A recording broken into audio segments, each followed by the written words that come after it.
ഹിന്ദു പുരാണങ്ങൾ പ്രകാരം ആറ്റുകാൽ ദേവിയെ കണ്ണകിയുടെ അവതാരമായി കരുതുന്നു. തമിഴ് കവി ഇളങ്കോ അടികൾ രചിച്ച ശിലപ്പതികാരം എന്ന കാവ്യത്തിലെ പ്രധാന കഥാപാത്രമാണ് കണ്ണകി.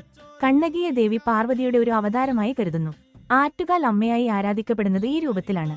കഥ പ്രകാരം തന്റെ ഭർത്താവ് കോവലൻ ചെയ്യാത്ത കുറ്റത്തിന് മരണശിക്ഷ ലഭിച്ചതിനാൽ പ്രതികാരാഗ്നിയിൽ കണ്ണകി മധുര നഗരം നശിപ്പിച്ചു. കണ്ണകി ഒരു സമ്പന്ന വ്യാപാരിയുടെ മകനായ കോവലനെ വിവാഹം ചെയ്തു.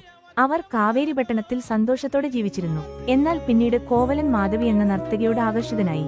അവൾക്കായി തന്റെ സമ്പത്ത് മുഴുവൻ ചെലവഴിച്ചു.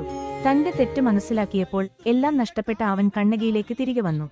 അവരുടെ കൈവശം ശേഷിച്ച ഏക സമ്പത്ത് രത്നങ്ങൾ നിറച്ച ഒരു ജോഡി ചിലമ്പുകളായിരുന്നു. ഈ ചിലമ്പുകൾ വിറ്റ് പുതിയ ജീവിതം ആരംഭിക്കാനായി അവർ മധുരയിലേക്ക് പോയി. അതേസമയം രാജ്ഞിയുടെ ചിലമ്പുകളിൽ ഒന്ന് നഷ്ടപ്പെട്ടു.